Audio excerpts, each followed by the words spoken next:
بسم اللہ الرحمن الرحیم۔ کیا وہ زمانہ تھا، کیا وہ مسلمان اور کیا ان کا ایمان تھا۔ آج کے پیمانوں سے ناپو تو لگتا ہے کہ حساب غلط ہو گیا ہے، اور یہ جو ہم اسلامی فتوحات کی تاریخی کہانیاں پڑھتے ہیں یہ افسانے ہیں۔ یہ تو انسانی فطرت کے مظاہرے ہیں جو قدرت کے اٹل اصولوں کے تحت ظہور پذیر ہوتے ہیں کہ رد عمل کے مطابق ہی ہوتا ہے۔ انسان غلط سوچوں میں پڑ جائے تو دماغ کا کمپیوٹر جو جواب دیتا ہے وہ غلط ہی ہوتا ہے۔ مسلمان ایمان سے دستبردار ہو جائے تو اس کی نگاہ میں کل کی حقیقت آج کا افسانہ بن جاتی ہے۔ وہ بھی مسلمان ہی تھے جو ایمان کو ہی اپنی متاع عزیز سمجھتے تھے، اور ان کی نگاہوں میں اپنی جانوں کی کوئی اہمیت تھی ہی نہیں۔ وہ ایمان کی طاقت ہی تھی کہ ان مسلمانوں نے اس دور کی دیو ہیکل جنگی طاقتوں کو افسانہ بنا ڈالا تھا جیسے ان کی حقیقت تھی ہی نہیں۔ یہ فارس یعنی ایران اور روم کی طاقتیں تھیں جو آپس میں ٹکراتی تھیں تو یوں لگتا تھا جیسے زمین و آسمان ہل رہے ہوں۔ کسرائے ایران یعنی بادشاہ وقت کو لوگ خدا کا بیٹا مانتے تھے۔ جنگی طاقت ہو اور قدموں میں دنیا کا خزانہ پڑا ہوا ہو تو انسان اپنے آپ کو فرعونوں کی طرح خدا بھی سمجھ لیتا ہے۔ کسریٰ تو اپنے آپ کو خدا کا بیٹا کہتے تھے۔ خدا کے اور خدا کے رسول صلی اللہ علیہ وسلم کے شیدائی جب پیغام حق لے کر نکلے تو خدا کا بیٹا یزدگرد اپنا دارالحکومت مدائن تمام تر خزانے سمیت مسلمانوں کے قدموں میں پھینک کر بھاگ گیا۔ یہ ایران کا آخری کسریٰ تھا۔ اس کی پوری سلطنت پر مسلمانوں کا قبضہ ہو گیا اور اس کے ساتھ ہی شہنشاہیت کا خاتمہ ہو گیا۔ ہم فتح مصر کی جو داستان سنا رہے ہیں اس کے ساتھ یزدگرد کے فرار اور انجام کا کوئی تعلق تو نہیں، لیکن ضرورت محسوس ہوتی ہے کہ اسلام کی اصل روح پیش کرنے کے لیے یہ واقعہ مختصراً بیان کر دیا جائے۔ یزدگرد ایران مجاہدین کے حوالے کر کے ترکستان جا پناہ گزین ہوا اور اس امید کو دل میں زندہ رکھا کہ ایک نہ ایک دن ایران میں مسلمانوں میں بغاوت کرانے میں کامیاب ہو جائے گا، اور اس موقع پر وہ ایران جا پہنچے گا اور اس کی سلطنت اسے واپس مل جائے گی، اور کسی ایک بھی مسلمان کو وہاں سے زندہ نہیں نکلنے دے گا۔ برسوں بعد اسے یہ موقع مل گیا۔ اس وقت حضرت عثمان بن عفان رضی اللہ تعالیٰ عنہ خلیفہ تھے۔ خراسان میں بغاوت ہو گئی۔ یزدگرد نے اس موقع کو غنیمت سمجھا اور ترکستان سے مرو پہنچا۔ اس نے مختلف سرداروں سے رابطہ کیا اور بغاوت کی آگ پر تیل چھڑکنے کی بہت کوشش کی، لیکن مسلمانوں نے جلدی ہی بغاوت پر قابو پا لیا۔ یزدگرد نے کچھ لوگ اپنے گرد اکٹھے کر لیے تھے، وہ سب بھاگ نکلے۔ یزدگرد مجبور ہو گیا کہ جہاں سے آیا تھا وہیں بھاگ جائے گا، لیکن اب اس کے لیے بھاگنا بھی آسان نہیں رہا تھا۔ اس کے اپنے ایرانی اہلکار مسلمانوں کے جاسوس نکلے۔ سپہ سالار نے حکم دیا کہ یزدگرد کا سراغ لگائیں اور اسے گرفتار کر لیں۔ بھگوڑا سابق کسریٰ روپوش ہوتا پھر رہا تھا اور مجاہدین اس کے گرد گھیرا تنگ کر رہے تھے۔ آخر ایک روز وہ دریا کے کنارے ایک پنچکی کے کمرے میں جا پہنچا۔ چکی والے نے نشاندہی کر دی اور اسے ڈھونڈنے والے وہاں جا پہنچے۔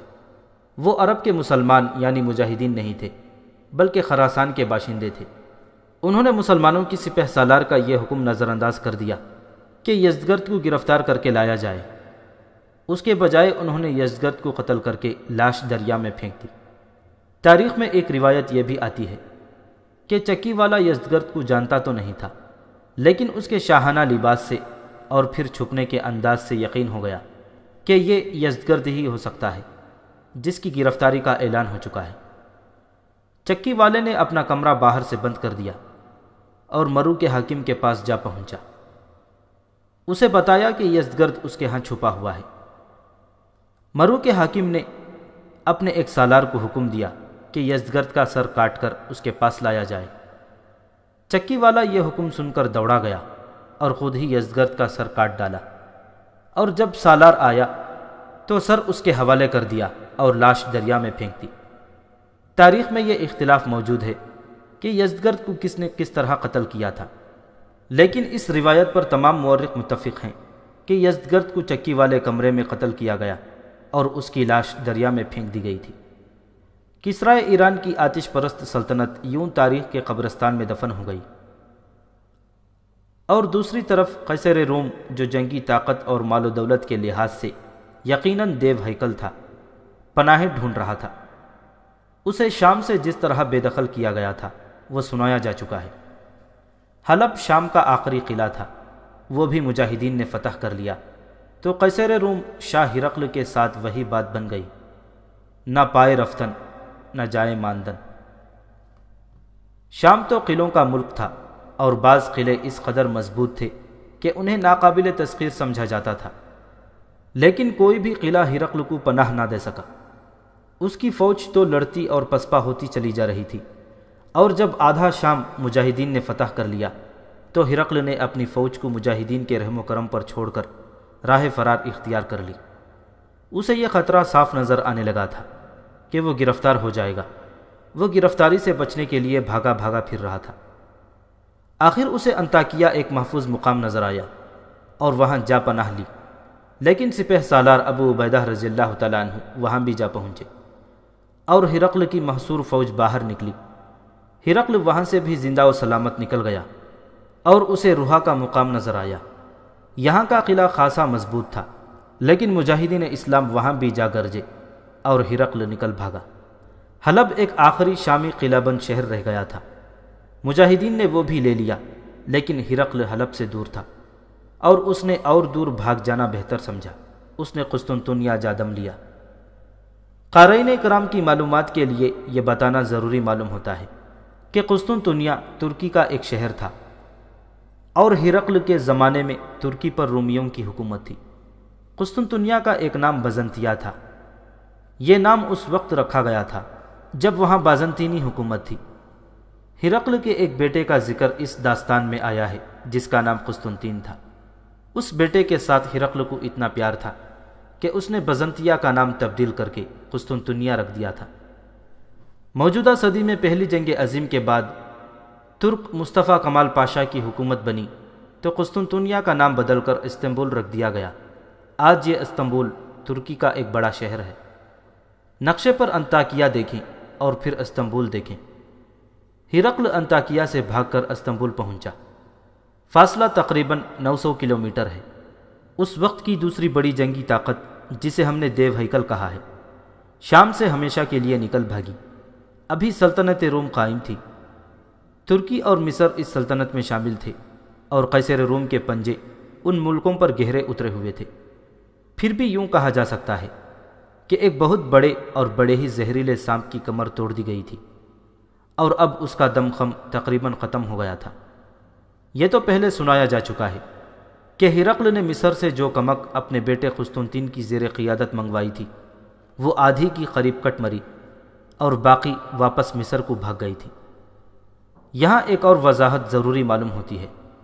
پہلے ذکر آیا ہے کہ ہرقل نے بزنطیہ خالی کر دینے کا حکم دیا تھا، اور خود پہلے ہی نکل گیا تھا۔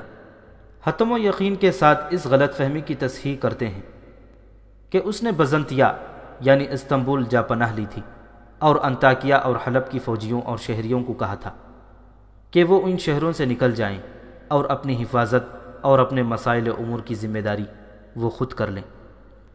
ہرقل خوش قسمت تھا کہ مجاہدین اس کے تعاقب میں نہ چلے گئے۔ وہ فتح پر فتح حاصل کرتے چلے جا رہے تھے، اور اسی جوش و خروش میں شام کی سرحد سے آگے نکل جانے کا بھی عزم کیے ہوئے تھے۔ لیکن امیر المؤمنین حضرت عمر رضی اللہ تعالیٰ عنہ کو یہ خوشخبری سنائی گئی کہ شام کا آخری قلعہ بھی فتح کر لیا گیا ہے اور رومی شام سے نکل گئے ہیں۔ تو امیر المؤمنین نے پہلا یہ حکم دیا کہ مزید پیش قدمی نہ کی جائے، اور جو علاقے فتح کر لیے گئے ہیں ان کے انتظامات اور ان کا دفاع مستحکم کیا جائے۔ ایسا حکم یا ایسی ہدایات دینے کی ضرورت نہیں تھی۔ مفتوحہ آبادیوں کے لوگوں کے ساتھ اچھا سلوک کیا جائے یا کسی کو پریشان نہ کیا جائے۔ یہ تو مسلمانوں کا کردار تھا کہ وہ مفتوح بستیوں کے لوگوں کو مفتوح نہیں سمجھتے تھے، بلکہ ان لوگوں کو اپنی پناہ میں لے لیتے اور ان کی تمام ضروریات اپنے ذمے لے لیا کرتے تھے۔ پیش قدمی روک دینے کا فیصلہ دانشمندانہ تھا، اور یہ حضرت عمر رضی اللہ تعالیٰ عنہ کی جنگی فہم و فراست کا کرشمہ تھا۔ یہ تو انہیں معلوم تھا کہ مجاہدین فتح کی مسرتوں سے سرشار ہیں، ان میں جذبہ جہاد بھی اور شوق شہادت بھی ہے، لیکن انہیں یہ بھی احساس تھا کہ وہ آخر گوشت پوست کے انسان ہیں، لوہے کے بنے ہوئے نہیں۔ کہیں ایسا نہ ہو کہ جسم جواب دے جائیں اور شام سے بھاگ جانے والے رومی کہیں قدم جما کر پلٹ آئیں اور شکست کو فتح میں بدل دیں۔ مجاہدین کی خوشیوں کا تو کوئی ٹھکانہ ہی نہیں تھا۔ اندازہ کیا جا سکتا ہے کہ مجاہدین نے کس طرح خوشیاں منائی ہوں گی۔ سالاروں نے شکرانے کے نوافل باجماعت پڑھائے ہوں گے۔ سپہ سالار ابو عبیدہ رضی اللہ تعالیٰ عنہ کو حلب کی فتح کی اطلاع ملی تو وہ حمص سے فوراً وہاں پہنچے۔ تاریخ سے یہ تو پتہ نہیں چلتا کہ سپہ سالار ابو عبیدہ رضی اللہ تعالیٰ عنہ نے کون سی نماز کی امامت کی تھی۔ یہ واضح طور پر معلوم ہوتا ہے کہ انہوں نے نماز باجماعت پڑھائی اور اس کے بعد مجاہدین سے خطاب کیا۔ ان کا یہ مختصر سا خطاب تاریخ کے دامن میں لفظ بلفظ موجود ہے۔ انہوں نے شام کی فتح کی مبارکباد کے بعد کہا، اللہ نے قرآن میں جس مدد کا وعدہ فرمایا ہے اس مدد کے صدقے ہم نے اپنا یہ فرض ادا کر دیا ہے کہ باطل کی ایک اور طاقت کو کچل کر اسلامی سلطنت کی سرحد اور وسیع کر دی ہے۔ اسلامی سلطنت کی کوئی سرحد نہیں ہوتی۔ ہم اپنی بادشاہی نہیں بلکہ اللہ کی حکمرانی قائم کرنے کے لیے گھروں سے نکلے ہیں۔ یہ ساری زمین اللہ کی ہے، روئے زمین پر صرف اللہ کا حکم چلے گا۔ شہیدوں نے اللہ کی راہ میں اس کی خوشنودی کی خاطر جانیں قربان کر دی ہیں۔ شہیدوں کو تو اللہ نے اپنے ہاں پناہ دے دی ہے۔ قربانی ان کی دیکھیں جو بازوؤں یا ٹانگوں یا بینائی سے محروم ہو گئے ہیں اور زندہ ہیں اور باقی عمر معذوری میں گزاریں گے، لیکن وہ کسی کے محتاج نہیں رہیں گے۔ اللہ نے ان کا، ان کے بال بچوں کا اور ان کے بوڑھے ماں باپ کا رزق اپنے ذمے لے رکھا ہے۔ شہیدوں اور معذور ہو جانے والوں کی بیوی بچوں اور لواحقین کو یہ زمین رزق دے گی جس زمین کو انہوں نے اپنے خون سے سینچا ہے۔ اپنے آپ کو اس دنیا کی نظر سے نہ دیکھو، تمہارا تعلق براہ راست اللہ کے ساتھ ہے۔ تم ہر روز قرآن پڑھتے ہو، کیا تم نے پڑھا یا سنا نہیں کہ اللہ نے تمہیں بہترین امت کہا ہے اور تمہیں اعزاز یہ بخشا کہ تم بنی نوع انسان کی بھلائی کا کام کرتے ہو اور لوگوں کو برائی سے بچاتے ہو۔ اس سے بڑی بھلائی اور کیا ہوگی کہ لوگوں کو ظالم بادشاہوں سے نجات دلایا جائے اور انہیں باطل کی زنجیروں سے آزاد کر کے حق کے راستے پر ڈالا جائے۔ اپنے آپ کو بے یار و مددگار نہ سمجھنا، اللہ تمہارے ساتھ ہے۔ ہم اس داستان کو کچھ دن پیچھے اس مقام پر لے جاتے ہیں جب حلب فتح ہو گیا تھا۔ مجاہدین شہر میں داخل ہو گئے تھے اور داخل ہو رہے تھے، اور شہر کے ارد گرد قبائلی عیسائیوں کی لاشیں دور دور تک بکھری ہوئی تھیں۔ شہر کی عورتیں اور ان کے بچے شہر سے نکل گئے تھے اور اپنے عزیزوں کی لاشیں ڈھونڈ رہے تھے۔ ان کی آہ و بکا سے دل دہل رہے تھے۔ ایک عورت بڑی بلند اور چیخ نما آواز میں کہتی پھر رہی تھی کہ ہمارے آدمیوں نے آخر کس کی لڑائی لڑی ہے اور کس کی خاطر کٹ مرے ہیں؟ 2 رومی جرنیلوں نے ہمارے آدمیوں کو گمراہ کیا تھا۔ یہ بھی ایک عورت کی آواز تھی جو کئی عورتوں کی آواز بن گئی۔ ایک بڑی خوبصورت چڑیل آئی تھی، ایک اور آواز سنائی دی، وہ عورتوں کو بھی لڑنے کے لیے تیار کر رہی تھی۔ وہ ہے کہاں؟ کسی عورت نے پوچھا۔ زندہ نظر آ جائے تو اسے بھی اس طرح کاٹ دو جس طرح ہمارے آدمی کٹ گئے ہیں۔ یہ ایک اور عورت کی جلی کٹی آواز تھی۔ یہ رونا اب عورتوں کے لیے ہی تھا جن کے آدمی مارے گئے یا اتنے زخمی ہو گئے تھے کہ ان کے زندہ رہنے کی امید کچھ زیادہ نہیں تھی۔ بچے گلیوں میں روتے پھر رہے تھے۔ عورتیں ہرقل کی بیوی لیزا کو کوس رہی تھیں۔ اسے عورتیں اینتھونیس کی بیوی سمجھتی رہی تھیں۔ لیزا کو اس لڑائی کے ساتھ ذرا سی بھی دلچسپی نہیں تھی۔ یہ پہلے تفصیل سے بیان ہو چکا ہے کہ اس نے اپنے خاوند شاہ ہرقل کو دھوکہ دے کر رومی فوج کے جرنیل اینتھونیس کے ساتھ قابل اعتراض مراسم قائم کر لیے تھے اور اس کا ایک بیٹا پیدا کیا تھا جس کا نام یوکلس تھا۔ حلب میں آ کر لیزا نے اینتھونیس سے بے وفائی کی اور روم کے فوجی افسر روتاس کے ساتھ ویسے ہی نازیبہ تعلقات قائم کر لیے تھے، اور اس گناہ کی سزا اسے یوں ملی کہ ان دونوں نے تلواروں کے جو وار ایک دوسرے پر کیے تھے وہ لیزا پر پڑے اور دونوں تلواریں اس کے جسم کے پار ہو گئیں۔ لذا یہی کچھ تھی اور یہی اس کا کردار تھا۔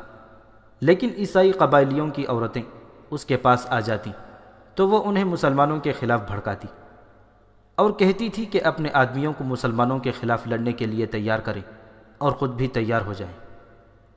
لڑائی کا جو نتیجہ نکلا وہ ان عورتوں نے دیکھ لیا اور اب وہ اپنے آدمیوں کا ماتم کر رہی تھی۔ انہیں اب محسوس ہونے لگا کہ ان کے آدمیوں نے ایک بے مقصد لڑائی لڑی اور جانیں ضائع کی ہیں۔ اسے وہ دھوکہ کہہ رہی تھی جو انہیں لیزا نے دیا تھا۔ کسی نے بتایا ہے کہ اس کا جرنیل خاوند مارا گیا ہے۔ ایک عورت ہر کسی کو بلند آواز سے بتاتی پھر رہی تھی۔ دوسرا رومی جرنیل بھی سنا ہے مارا گیا ہے، اس کے بیٹے کا کچھ پتہ نہیں۔ اس ڈائن کو ڈھونڈو، وہ کہاں ہے؟ ایک معمر عورت نے کہا۔ مل جائے تو اسے خنجروں سے چھلنی کر دو۔ عورتیں شہر میں ایک جگہ اکٹھی ہو گئی تھیں۔ کسی نے انہیں بتایا کہ لیزا اسی مکان میں مری پڑی ہے جس میں رومی فوج کا دوسرا جرنیل یعنی روتاس رہتا تھا۔ یہ سب عورتیں اس طرف دوڑ پڑیں۔ مکان کا دروازہ کھلا۔ اندر جا کر سب نے دیکھا کہ لیزا صحن میں خون میں نہائی ہوئی پڑی ہے۔ عورتوں نے اپنے اپنے الفاظ اور انداز میں نفرت اور حقارت کا اظہار کیا۔ کسی نے کہا کہ اس لاش کو گھسیٹ کر باہر پھینک دو۔ ایک بولی کہ لاش یہیں پڑی رہنے دو اور مکان بند کر دو، اسے یہیں کیڑے مکوڑے کھا جائیں گے۔ زخمیوں کو اٹھا اٹھا کر شہر کے اندر لایا جا رہا تھا۔ ان کے لیے فوجی بارکیں موجود تھیں اور کچھ لوگ اپنے زخمی عزیزوں کو اپنے گھروں کو لے جا رہے تھے۔ دوست اور دشمن کی تمیز ختم ہو گئی تھی۔ زخمی عیسائی تھا یا مسلمان، مسلمانوں نے مرہم پٹی کی ذمہ داری اپنے ہاتھ میں لی تھی۔ مجاہدین کی عورتیں اسی کام میں مصروف تھیں۔ شارینہ بھی یہی کام کرتی پھر رہی تھی۔ وہ ایک گلی میں سے گزری تو اس کے کانوں میں یہ آواز پڑی کہ اس مکان کے اندر رومی جرنیل کی بیوی کی لاش پڑی ہے۔ شارینہ مکان میں چلی گئی۔ وہاں اب 2-3 عورتیں رہ گئی تھیں۔ شارینہ نے دیکھا تو حیران رہ گئی۔ وہ تو لیزا کی لاش تھی۔ لیزا کو وہ بہت اچھی طرح جانتی تھی۔ لیزا کے سامنے ہی وہ ہرقل کے محل میں جنی پلی اور جوان ہوئی تھی۔ اس کی اپنی ماں بھی ہرقل کی بیوی تھی۔ شارینہ ایک تو یہ دیکھ کر حیرت زدہ ہوئی کہ لیزا یہاں تک کس طرح پہنچی۔ حیرت کی دوسری وجہ یہ تھی کہ اسے قتل کس نے کیا؟ مسلمان تو عورت پر ہاتھ اٹھانا گناہ کبیرہ سمجھتے ہیں۔ شارینہ نے جب یہ سنا تھا کہ 2 رومی جرنیل بھی مارے گئے ہیں تو اس نے ان دونوں کی لاشیں دیکھی تھیں۔ وہ چونکہ شاہی خاندان کی لڑکی تھی اس لیے اپنی فوج کے تمام جرنیلوں کو جانتی تھی۔ اینتھونیز کی لاش دیکھ کر بھی وہ حیران ہوئی تھی۔ روتاس کو تو وہ اور اچھی طرح جانتی تھی۔ روتاس کو حمص سے سپہ سالار ابو عبیدہ رضی اللہ تعالیٰ عنہ کے حکم سے نظر بند رکھا گیا اور شارینہ اسے ملتی رہتی تھی۔ اب اس نے لیزا کی لاش دیکھی اور اسے اس سوال کا جواب نہیں مل رہا تھا کہ یہ عورت یہاں تک کس طرح اور کیوں آئی ہے۔ اینتھونیز اور روتاس کے متعلق تو اس نے خود ہی سوچ لیا کہ حلب کے عیسائیوں کو ان دونوں نے ہی مسلمانوں کے خلاف لڑایا ہے اور اینتھونیز کو اس مقصد کے لیے ہرقل نے بھیجا ہوگا۔ لیکن ہرقل نے اپنی ایک بیوی کو کیوں بھیج دیا؟ وہ کچھ بھی نہ سمجھ سکی۔ جو 2-3 عورتیں لاش کے پاس کھڑی تھیں وہ بھی باہر چلی گئیں اور شارینہ حیران پریشان اکیلی وہاں کھڑی لاش کو دیکھتی رہی۔ نہیں، شارینہ کو ایک نسوانی آواز سنائی دی۔ یہ نہیں ہو سکتا، سب جھوٹ بولتے ہیں۔ شارینہ نے چونک کر دیکھا، یہ وہی نوجوان اور خوبصورت لڑکی تھی جو اسے یوکلس کی لاش پر ملی تھی۔ یوکلس نے اسے روزی کے نام سے پکارا تھا اور اس کے فوراً بعد وہ مر گیا تھا۔ شارینہ اس لڑکی کو یوکلس کی لاش کے پاس بیٹھے اور چیخ چیخ کر روتی چھوڑ آئی تھی۔ اسے اتنا بھی نہ پوچھا تھا کہ وہ ہے کون۔ اب شاید روزی کو کسی نے بتایا ہوگا کہ یوکلس کی ماں کی لاش فلاں مکان میں پڑی ہے۔ وہ دوڑی آئی اور لیزا کی لاش کو اس طرح جھنجھوڑنے لگی جیسے اسے نیند سے جگا رہی ہو۔ تم نہیں مر سکتی ماں، روزی نے لیزا کی لاش کے سر کو ہلاتے ہوئے کہا۔ تم کہتی تھیں کہ مجھے یوکلس کی دلہن بنائیں گی۔ اٹھو، یوکلس کے پاس چلیں، وہ تمہارا انتظار کر رہا ہے۔ شارینہ کی آنکھوں میں آنسو آ گئے۔ وہ جان گئی کہ یہ لڑکی یوکلس کی موت کا صدمہ برداشت نہیں کر سکی اور اس کا دماغی توازن ٹھیک نہیں رہا۔ شارینہ نے اس کے کندھوں پر ہاتھ رکھ کر اٹھایا۔ روزی، شارینہ نے کہا، میں اسے اٹھا لوں گی، یہ گہری نیند سوئی ہوئی ہے۔ یہ تمہاری کیا لگتی ہے؟ یہ یوکلس کی ماں ہے، روزی نے جواب دیا۔ یہ میری کچھ بھی نہیں لگتی، لیکن میرا سب کچھ یہی ہے۔ مجھے یوکلس کے ساتھ دیکھ کر یہ بہت خوش ہوئی تھی۔ اس نے کہا تھا کہ میں اپنے بیٹے کے لیے تم جیسی ہی دلہن کی تلاش میں تھی۔ شارینہ کو اس لڑکی پر ترس آنے لگا اور وہ سوچنے لگی کہ اسے کس طرح حقیقت میں لایا جائے کہ یہ قبول کر لے کہ یوکلس بھی مر چکا ہے اور یوکلس کی ماں بھی مر گئی ہے، اور یہ دونوں اب کبھی اس دنیا میں واپس نہیں آئیں گے۔ لیکن روزی تصوراتی دنیا میں کھو گئی تھی۔ شارینہ اس کے ساتھ باتیں کرتی رہی، لیکن یہ نہ کہا کہ یہ عورت جو صحن میں پڑی ہے زندہ نہیں۔ اتنے میں ایک اور عورت اس مکان میں آ گئی اور اس لڑکی کو اپنے بازوؤں میں لے لیا۔ یہ عورت عمر اور شکل و صورت سے روزی کی ماں معلوم ہوتی تھی۔ وہ روزی سے کہنے لگی کہ وہ گھر چلے، لیکن روزی اس طرح جواب دے رہی تھی جیسے لیزا زندہ تھی۔ تم یہاں سے چلی جاؤ ماں، روزی نے کہا، میں یوکلس کو بلانے جا رہی ہوں، وہ آ کر اپنی ماں کو اٹھائے گا۔ شارینہ نے روزی کی ماں کو اشارہ کیا کہ وہ روزی کو ابھی آزاد چھوڑ دے۔ شارینہ روزی کی ماں کو ایک کمرے میں لے گئی اور اس سے پوچھا کہ یہ کیا معاملہ ہے۔ شارینہ یہ تو سمجھ گئی تھی کہ یوکلس اور روزی ایک دوسرے سے محبت کرتے تھے، لیکن شارینہ کچھ اور بھی سننا چاہتی تھی۔ وہ روزی کی ماں نے اسے سنا دیا۔ روزی کی ماں نے اس کے اس خیال کی تائید کر دی کہ یوکلس اور روزی ایک دوسرے کی محبت میں گرفتار تھے۔ یوکلس نے جو کچھ بھی روزی کو بتایا تھا وہ روزی اپنی ماں کو بتاتی رہتی تھی۔ یوکلس نے روزی کو بتا دیا تھا کہ اس کا باپ شاہ ہرقل اور اس کا ایک بیٹا قسطنطین اسے قتل کرانا چاہتے تھے، کیونکہ ہرقل قسطنطین کو اپنا جانشین مقرر کر رہا تھا۔ یوکلس نے روزی کو بتایا تھا کہ اس طرح اینتھونیس اسے اور اس کی ماں کو ساتھ لے کر فرار ہو آیا تھا۔ یوکلس نے روزی کو یہ بھی بتایا تھا کہ وہ ہرقل کا نہیں بلکہ اینتھونیس کا بیٹا ہے۔ روزی نے یہ ساری باتیں اپنی ماں کو بتا دی تھیں، اور اب ماں یہ ساری باتیں شارینہ کو بتا رہی تھی۔ شارینہ یہ سن کر ذرا سی بھی حیران نہ ہوئی کہ یوکلس کی ماں کا خاوند تو ہرقل تھا، لیکن اس کا باپ ایک جرنیل تھا۔ یہ تو بادشاہوں کے ہاں ایک معمول تھا۔ روزی کی ماں نے شارینہ کو یہ بھی بتایا کہ اینتھونیس مسلمانوں کے خلاف لڑ کر اپنی سلطنت بنانا چاہتا تھا۔ اسے وہ یسوع مسیح کی سلطنت کہتا تھا۔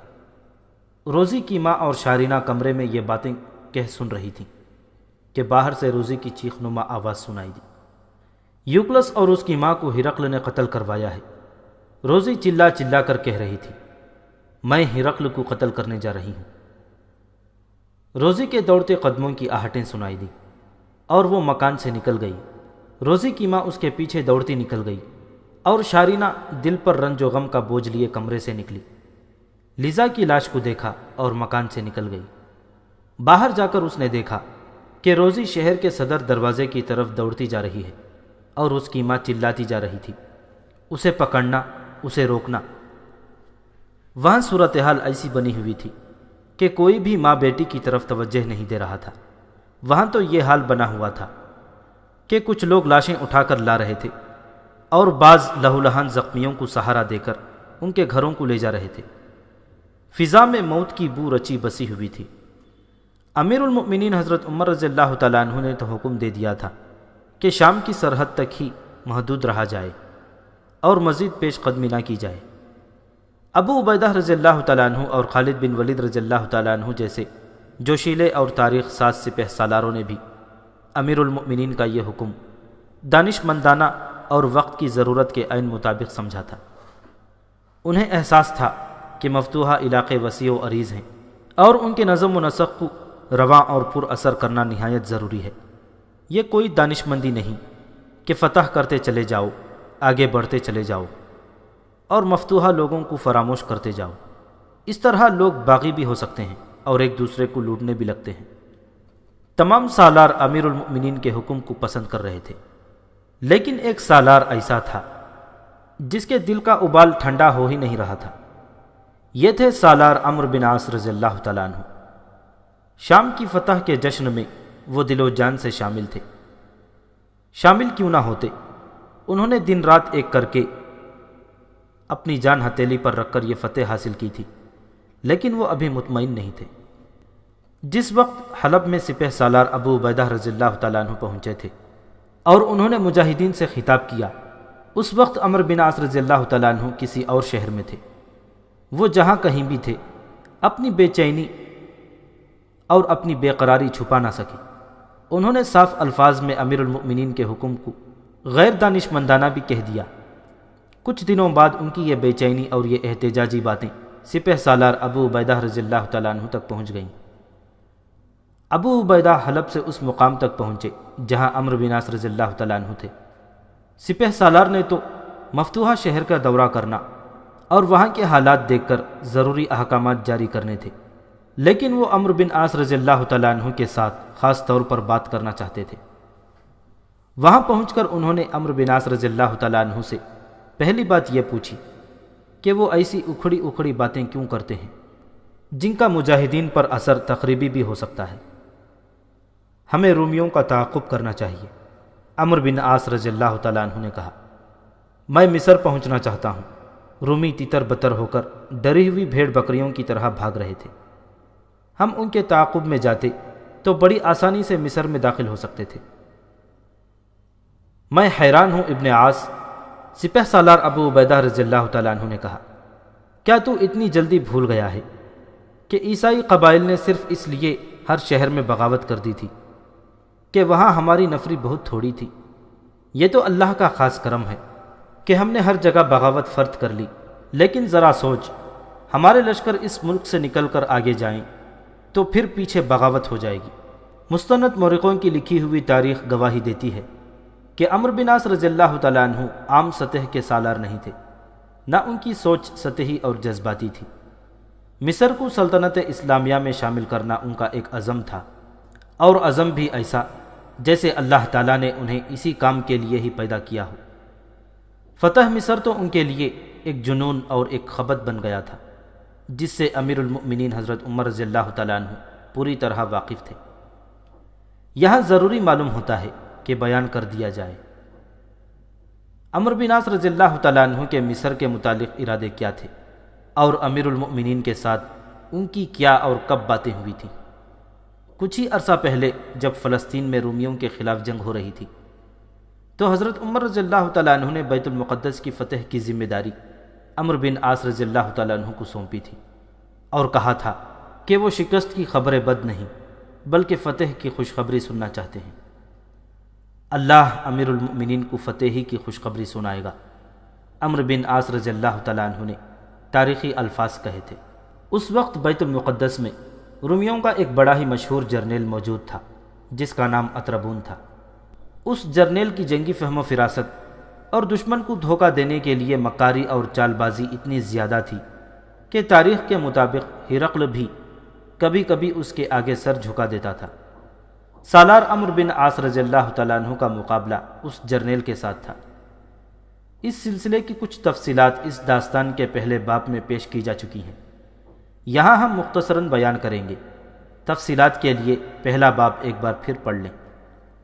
عمرو بن عاص رضی اللہ تعالیٰ عنہ خالد بن ولید رضی اللہ تعالیٰ عنہ کی طرح ایسے سالار تھے کہ قیادت کی عمدگی کے علاوہ دشمن کو دھوکہ دینے کے ڈھنگ خوب جانتے تھے۔ حضرت عمر رضی اللہ تعالیٰ عنہ بھی عمرو بن عاص رضی اللہ تعالیٰ عنہ کی اس صلاحیت اور خوبیوں سے خوب واقف تھے، اسی لیے انہوں نے بیت المقدس کی فتح کی ذمہ داری انہیں ہی سونپی تھی۔ اس طرح امیر المؤمنین حضرت عمر بن خطاب رضی اللہ تعالیٰ عنہ نے عمرو بن عاص کو اطربون کے مقابلے میں بھیجا تو انہوں نے یہ تاریخی الفاظ کہے تھے، ہم نے عرب کے اطربون کو روم کے اطربون سے ٹکرا دیا ہے۔ اب دیکھتے ہیں اس کا نتیجہ کیا سامنے آتا ہے۔ حضرت عمر رضی اللہ تعالیٰ عنہ اطربون کی جنگی چالوں سے واقف تھے اور جانتے تھے کہ میدان جنگ میں لومڑی جیسی مکاری اور چالاکی کو اس طرح استعمال کرتا ہے کہ اس کا دشمن چکرا جاتا ہے اور سمجھ نہیں پاتا کہ کیا ہوا ہے، کیا کرنا چاہیے، تاآن کے دشمن دھوکے میں مارا جاتا ہے۔ امیر المؤمنین یہ بھی جانتے تھے کہ یہی اوصاف اور یہی صلاحیتیں عمرو بن عاص رضی اللہ تعالیٰ عنہ میں بھی تھے۔ عمرو بن عاص بیت المقدس کی طرف بڑھے تو انہوں نے دیکھا کہ اطربن اپنی فوج کے ساتھ اجنادین کی طرف جا رہا تھا۔ اجنادین اور بیت المقدس میں فاصلہ کچھ زیادہ نہیں تھا۔ عمرو بن عاص نے اطربن کی فوج دیکھی اور پھر اپنا لشکر دیکھا تو انہیں احساس ہوا کہ انہیں کمک کی شدید ضرورت ہے، ورنہ اطربن کے سامنے اپنی کم نفری ٹھہر نہیں سکے گی۔ حضرت عمر رضی اللہ تعالیٰ عنہ نے اطلاع ملتے ہی فوراً کمک بھیج دی اور عمرو بن عاص اجنادین اور بیت المقدس کے قریب جا خیمہ زن ہوئے۔ فوجی حملے سے پہلے انہوں نے یہ ترکیب سوچی کہ اطربن پر نفسیاتی حملہ کیا جائے، جس کا طریقہ انہوں نے یہ اختیار کیا کہ اپنے 2 ایلچی اطربن کی طرف اس پیغام کے ساتھ بھیجے کہ وہ صلح کا معاہدہ کرنا چاہتے ہیں، لیکن یہ ایلچی دراصل جاسوس تھے جنہیں کام یہ سونپا گیا تھا کہ وہ قلعے کے اندر جا کر دیکھیں کہ اندر کتنا لشکر اور دفاعی انتظامات کیسے ہیں اور دروازے کتنے کچھ مضبوط ہیں وغیرہ۔ اطربن نے دونوں ایلچیوں کو پورے احترام سے بٹھایا اور بات چیت کی اور انہیں رخصت کر دیا۔ اطربن کوئی ایسا اناڑی جرنیل نہ تھا کہ ان ایلچیوں کو شہر میں کھلا پھرنے دیتا۔ ایلچی واپس آئے تو سالار عمرو بن عاص رضی اللہ تعالیٰ عنہ ان سے پوچھنے لگے کہ قلعے کے اندر کیا کچھ ہے اور وہ کیا دیکھ کر آئے ہیں۔ دونوں ایلچیوں نے انہیں یہ جواب دے کر مایوس کر دیا کہ وہ کچھ بھی نہیں دیکھ سکے۔ عمرو بن عاص رضی اللہ تعالیٰ عنہ نے فیصلہ کیا کہ وہ خود اپنے ایلچی بن کر جائیں گے اور یہ ظاہر ہونے نہیں دیں گے کہ وہ خود اپنے لشکر کے سپہ سالار ہیں۔ انہوں نے بھیس بدلا اور اچھی طرح اپنا جائزہ لے کر چلے گئے۔ اطربن نے ان کا استقبال بھی عزت و احترام سے کیا۔ عمرو بن عاص رضی اللہ تعالیٰ عنہ نے یہ ظاہر کیا کہ وہ اپنے سپہ سالار عمرو بن عاص رضی اللہ تعالیٰ عنہ کے ایلچی ہیں، اور سپہ سالار نے انہیں اس لیے بھیجا کہ پہلے 2 ایلچی صلح کے معاہدے کی بات ٹھیک طرح نہیں کر سکے، اور اب وہ مزید ہدایات لے کر آئے ہیں۔ صلح کی بات چیت شروع ہوئی تو عمرو بن عاص رضی اللہ تعالیٰ عنہ نے کہا کہ وہ یہ بات اپنے سپہ سالار تک پہنچائیں گے اور ان کا حکم لے کر پھر حاضر ہوں گے۔ میری نظروں نے مجھے کبھی دھوکہ نہیں دیا، اطربن نے مسکراتے ہوئے کہا۔ میں کسی ایلچی سے نہیں بلکہ عرب کے سپہ سالار عمرو بن عاص کے ساتھ ہی بات کر رہا ہوں۔ کیا تم عمرو بن عاص نہیں ہو؟ نہیں، اگر میں عمرو بن عاص ہوتا تو اپنے اوپر جھوٹا پردہ ڈالنے کی ضرورت نہیں تھی۔ ہمارے سپہ سالار عمرو بن عاص اتنے نڈر اور بے خوف انسان ہیں کہ انہوں نے کبھی جھوٹ نہیں بولا۔ اطربن ہنس پڑا اور اس نے ایسا تاثر دیا جیسے اس نے تسلیم کر لیا ہو کہ وہ عمرو بن عاص نہیں بلکہ ان کے ایلچی ہیں۔ باتوں باتوں میں اطربن باہر نکل گیا اور واپس آ کر پھر مذاکرات شروع کر دیے۔ اطربن جب باہر نکلا تھا تو عمرو بن عاص سمجھ گئے کہ اب ان کی خیر نہیں، اب ہوگا یہ کہ انہیں پکڑ کر کال کوٹری میں بند کر دیا جائے گا یا قتل ہی کر دیا جائے گا۔ عمرو بن عاص دماغ پر زور دینے لگے کہ یہاں سے کس طرح نکلا جائے۔ کوئی صورت نظر نہیں آتی تھی۔ اگر یہ ملاقات قلعے سے باہر ہو رہی ہوتی تو باہر نکلنے کا موقع پیدا کیا جا سکتا تھا، لیکن شہر کے اندر سے نکل بھاگنا ناممکن تھا۔ آخر ایک ترکیب دماغ میں آ ہی گئی۔ عمرو بن عاص رضی اللہ تعالیٰ عنہ نے ایسا انداز اور رویہ اختیار کر لیا جیسے وہ اطربن کی پیش کی ہوئی شرائط مان گئے ہوں۔ انہوں نے ایسا تاثر پیدا کر دیا جیسے وہ رومیوں کی جنگی طاقت سے خائف ہوں۔ عمرو بن عاص نے اطربن سے کہا کہ وہ سپہ سالار عمرو بن عاص کے بھیجے ہوئے ایلچی نہیں بلکہ انہیں امیر المؤمنین حضرت عمر رضی اللہ تعالیٰ عنہ نے بھیجا ہے، اور ان کے ساتھ 10 مشیر ہیں جو قلعے سے کچھ دور ان کا انتظار کر رہے ہیں۔ وہ اب ان کے پاس جائیں گے اور انہیں ساتھ لائیں گے، اور پھر یہی فیصلہ کر دیا جائے گا کہ انہیں اطربن کی شرائط منظور ہیں۔ اطربن یہ سن کر خوش ہوا کہ ایک ہی نہیں بلکہ 10 مسلمان جال میں آ گئے ہیں۔ اس نے عمرو بن عاص سے کہا کہ وہ اپنے مشیروں کو یہاں لے آئیں۔ عمرو بن عاص وہاں سے نکلے، ان کے لیے قلعے کا دروازہ کھلا اور باہر نکلتے ہی انہوں نے گھوڑے کو ایڑ لگا دی اور اس طرح بچ کر نکل آئے۔ ان کے ساتھ کوئی اور مشیر نہیں گیا تھا، وہ اکیلے تھے اور اطربن کی آنکھوں میں دھول جھونک آئے تھے۔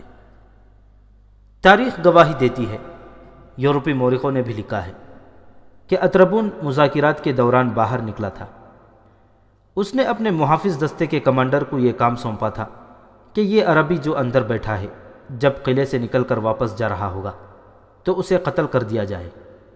لیکن اطربون کو عمرو بن عاص رضی اللہ تعالیٰ عنہ نے جو دھوکہ دیا، اس سے اطربون نے پھر باہر جا کر محافظ دستے کے کمانڈر سے کہا تھا کہ اب اس شخص کو جانے دینا، یہ کچھ اور آدمیوں کو ساتھ لے کر واپس آ رہا ہے۔ اطربون کو جب پتہ چلا کہ مسلمانوں کے سپہ سالار عمرو بن عاص اسے دھوکہ دے کر زندہ نکل گیا ہے تو وہ غصے سے آگ بگولا ہونے لگا، اور پھر جو بھی سامنے آتا اس پر غصہ جھاڑنا شروع کر دیتا۔ پھر جس طرح بیت المقدس فتح ہوا اس کی تفصیلات پہلے 2 ابواب میں پیش کی جا چکی ہیں، ان تفصیلات میں اب ہم یہاں کچھ اضافہ کر رہے ہیں۔ بیت المقدس عیسائیوں کے لیے بھی اتنا ہی اہم مقام تھا جتنا مسلمانوں کے لیے، لیکن رومی عیسائیوں نے دیکھا کہ مسلمان پے در پے فتوحات حاصل کرتے آ رہے ہیں، تو انہوں نے بیت المقدس کے تبرکات اور یادگار اشیاء قسطنطنیہ کو منتقل کرنی شروع کر دیں۔ اس کے ساتھ ہی ہرقل نے وہاں فوج کی تعداد بڑھا دی اور اس کی قیادت اپنے جرنیل اطربون کے سپرد کر دی۔ عیسائی فوج اور شہریوں کی مذہبی جذبات کو بھڑکانے کے لیے اسقف اعظم صفرینوس موجود تھا۔ اس نے رومی فوج کو مذہبی معاملے میں اتنا جذباتی کر دیا تھا کہ بظاہر یہ فوج طوفانی سی ہو گئی تھی۔ رومی اتنی آسانی سے بیت المقدس سے دستبردار نہیں ہو سکتے تھے۔ سپہ سالار عمرو بن عاص رضی اللہ تعالیٰ عنہ نے بیت المقدس کو محاصرے میں لے لیا، لیکن مقابلہ اتنا شدید اور خون ریز تھا کہ محاصرہ کامیاب ہوتا نظر نہیں آتا تھا۔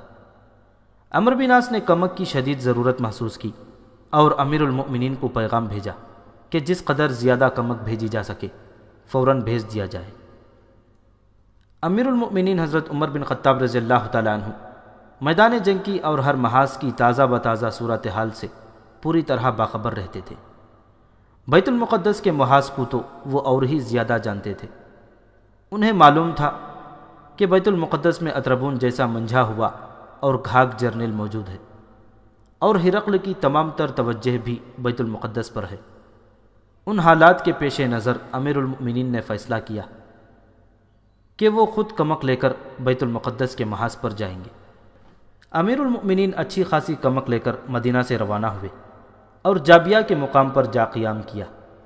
سپہ سالار عمرو بن عاص رضی اللہ تعالیٰ عنہ اور دیگر سالاروں کو وہیں بلا لیا اور جنگ کا نقشہ مرتب کیا۔ تاریخ میں واضح طور پر لکھا ہے کہ رومیوں کے جاسوس ہر جگہ موجود تھے۔ انہوں نے حضرت عمر رضی اللہ تعالیٰ عنہ کو ان کی لائی ہوئی کمک دیکھی اور پھر یہ دیکھا کہ انہوں نے تمام سالاروں کو بلایا ہے، تو یہ ساری خبر اطربون تک پہنچائی۔ ایک روایت یہ بھی ہے کہ اطربون خود بھیس بدل کر گیا اور مسلمانوں کا یہ سارا لشکر دیکھا۔ عارضی طور پر مسلمانوں نے بیت المقدس کا محاصرہ اٹھا لیا تھا۔ ایک معجزہ ہوا، وہ یہ کہ اسقف اعظم صفرینوس نے ایک ایلچی اس پیغام کے ساتھ بھیجا کہ حضرت عمر خود بیت المقدس آئیں تو صلح کا معاہدہ کیا جا سکتا ہے۔ حضرت عمر اور تمام سالار یہ سمجھے کہ رومی جرنیل اطربون انہیں دھوکہ دے رہا ہے۔ بہت سوچ بچار کے بعد حضرت عمر رضی اللہ تعالیٰ عنہ بیت المقدس جانے کے لیے تیار ہو گئے۔ پھر حضرت عمر رضی اللہ تعالیٰ عنہ جس لباس میں اور جس طرح بیت المقدس کو روانہ ہوئے وہ ایک دلچسپ ولولہ انگیز اور خیال افروز داستاں ہے، لیکن یہاں موضوع کچھ اور ہے، اس لیے دیگر تفصیلات سے ہم گریز کر رہے ہیں۔ اتنا ہی بتائیں گے کہ حضرت عمر رضی اللہ تعالیٰ عنہ بیت المقدس میں داخل ہوئے تو بیت المقدس کے ایک بڑے پادری نے انہیں کہا کہ آپ شہر میں داخل ہو رہے ہیں، ذرا اچھے کپڑے پہن لیں اور گھوڑے پر سوار ہو جائیں تاکہ رومیوں کی نگاہ میں آپ کی عظمت کا اندازہ غلط نہ ہو۔ حضرت عمر رضی اللہ تعالیٰ عنہ نے اس پادری کو جو جواب دیا وہ تاریخ کے دامن میں آج تک محفوظ ہے۔ امیر المؤمنین نے کہا، ہمیں اللہ نے جو عزت بخشی ہے وہ صرف اسلام کے صدقے بخشی ہے۔ اسلام میں لباس اور گھوڑے عزت اور عظمت کا باعث نہیں بن سکتے۔ ہمیں ایسی چیزوں کی ضرورت نہیں، عظمت انسان کی ہوتی ہے، لباس اور اعلیٰ نسل کے گھوڑے کی نہیں۔ اسقف اعظم صفرینوس خود حضرت عمر رضی اللہ تعالیٰ عنہ کے استقبال کے لیے باہر نکل آیا اور عزت و احترام سے اپنے ہاں لے گیا۔ توقع یہی تھی کہ مذاکرات ہوں گے، دونوں فریق اپنی اپنی شرائط پیش کریں گے اور بحث مباحثہ ہوگا اور شاید پھر بھی مذاکرات کامیاب نہ ہوں۔ لیکن ہوا یہ کہ اسقف اعظم صفرینوس نے کہا کہ معاہدے کی شرائط حضرت عمر رضی اللہ تعالیٰ عنہ اپنے ہاتھ سے لکھیں۔ حضرت عمر نے معاہدہ اپنی شرائط کے مطابق لکھا، جو صفرینوس نے بلا چون چرا قبول کر لیا اور یوں بیت المقدس مجاہدین کی جھولی میں آ گرا۔ امیر المؤمنین اور ان کے سالار حیران تھے کہ اطربون کہاں ہے۔ امیر المؤمنین نے صفرینوس سے پوچھا تو جواب ملا کہ اطربون اپنے ساتھ کچھ فوج لے کر رات کے اندھیرے میں نکل گیا تھا اور اس کی منزل مصر ہے۔ مطلب یہ کہ اطربون مسلمانوں کی پے در پے فتوحات اور طوفانی پیش قدمیاں دیکھ کر جان گیا تھا کہ یہ مسلمان بیت المقدس بھی لے لیں گے اور اس کی فوج کا قتل عام ہوگا۔ جنگی مبصر اور وقائع نگار لکھتے ہیں کہ اطربون نے اپنی فوج کی ذہنی حالت بھی دیکھ لی تھی۔ اس کی فوج پر مسلمانوں کی دہشت چھا گئی تھی اور اس فوج کے سپاہی لڑنے سے پہلے دیکھ لیتے تھے کہ وہ کس راستے سے بھاگیں گے۔ اطربون بڑا ہی دور اندیش جرنیل تھا۔ اپنی جنگی طاقت ضائع کرنے کے بجائے اس نے بہتر یہ سمجھا کہ فوج کو اپنے ساتھ مصر لے جائے اور اس کی نئے سرے سے تربیت کرے اور نئی فوج تیار کر کے مسلمانوں کو للکارا جائے۔ مختصر بات یہ ہے کہ اطربون فلسطین سے چپکے سے کھسک گیا اور مصر جا پہنچا۔